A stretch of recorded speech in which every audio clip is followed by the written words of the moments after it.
Hello! Welcome to life and scripture podcast. ఈరోజు మనం revolution ప్రకటన అనే సిద్ధాంతం గురించి తెలుసుకుందాం. రెవల్యూషన్ అంటే సింపుల్‌గా చెప్పాలంటే దేవుడు తన్ను తాను మనకి తెలియజేసుకున్న విధానం.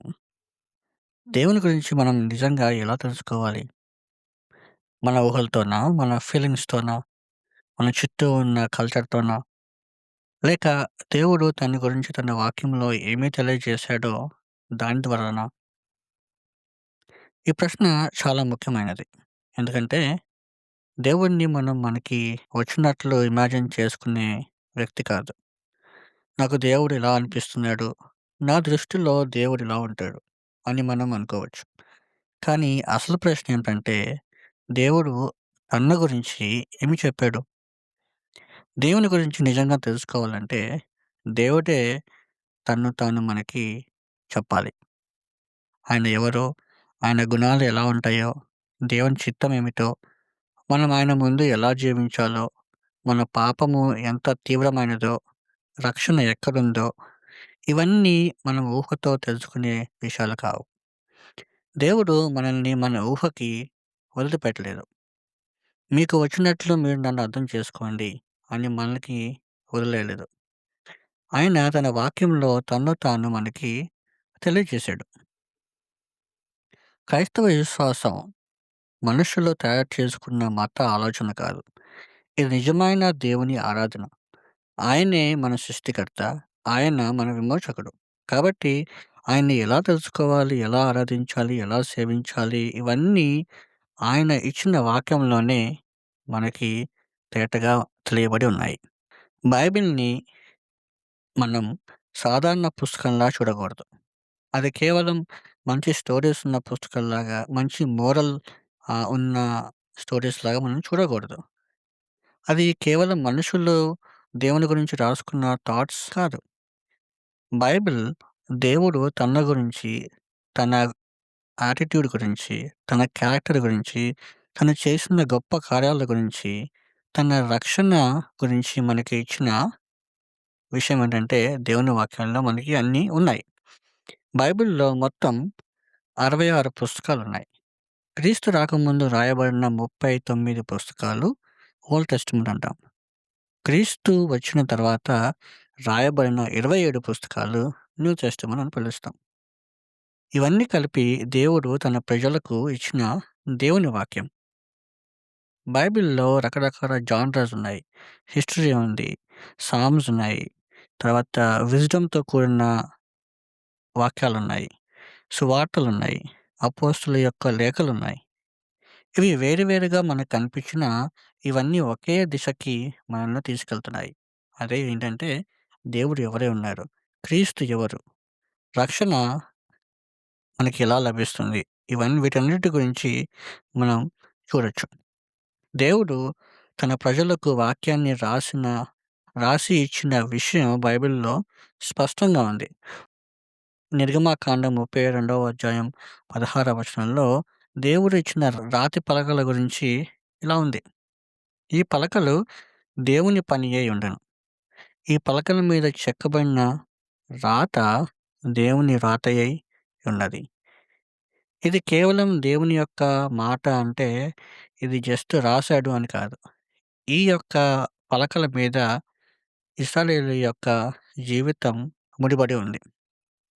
వాళ్ళు ఈ యొక్క కమాండ్‌మెంట్స్ మీద వాళ్ళ జీవితాన్ని కట్టుకోవాలి అని దేవుడు వాళ్ళకి ఇచ్చారు. It's a directive and the direction for the lord's people. ఈ వచనం మనకి ఒక ముఖ్యమైన విషయం చూపిస్తుంది. దేవుడు తన ప్రజలను వారి ఇష్టానుసారంగా జీవించమని వదిలేయలేదు. ఆయన తన వాక్యాన్ని ఇచ్చాడు. ఈ వాక్యాన్ని విని, నమ్మి, దాన్ని లోబడి జీవించమని పిలిచాడు. ఇదే సత్యం మన క్రైస్తవ జీవితానికి కూడా వర్తిస్తుంది. మన విశ్వాసం మన ఫీలింగ్స్ మీద కట్టబడకూడదు. మన నిర్ణయాలు, మన డెసిషన్ మేకింగ్, మన ఫ్యామిలీ లైఫ్ ఇవన్నీ దేవుని వాక్యంపై కట్టబడాలి. మన కాలంలో చాలామంది నీ మనస్సును చెప్పేది విను. ఇంకొంతమంది నీకు నచ్చిందే నిజం అంటారు.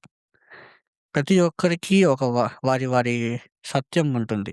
వారి వారి యొక్క గట్ ఫీలింగ్ ఉంటుంది అని కూడా చెప్తారు. కానీ బైబిల్ మనకి వేరేలాగా చూపిస్తుంది. బైబిలే మనకి ఆధారం. బైబిలే మనకి ప్రమాణం కాబట్టి, మన హార్ట్ కూడా మనల్ని మోసం చేస్తుంది అని బైబిల్ చెప్తుంది. మన ఫీలింగ్స్ కూడా మనల్ని తప్పుదారి పట్టించగలవు. మన ఒపీనియన్స్ కూడా మారిపోతా ఉంటాయి. కల్చర్ కూడా ఒకరోజు ఒకటి చెప్తుంది. ఇంకొక రోజు ఇంకొకటి చెప్తుంది. కాబట్టి మనకంటే గొప్పదైన, మారనిదైన, నమ్మదగినదైన సత్యం మనకి కావాలి. ఈ సత్యం దేవుని వాక్యంలో ఉంది. రెవల్యూషన్ అంటే ఇదే. దేవుని గురించి మనం ఊహల్లో వెతుక్కుంటూ ఉండాల్సిన అవసరం లేదు. ఆయనే తన్ను తాను మనకి తెలియజేశాడు.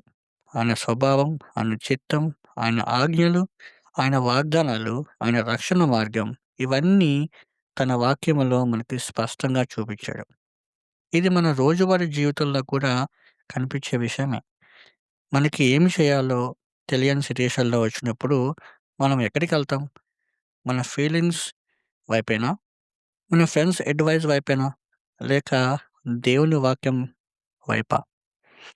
దేవుని వాక్యమే మనకి ప్రమాణం. అది మన ఆలోచనలను సరిచేస్తుంది.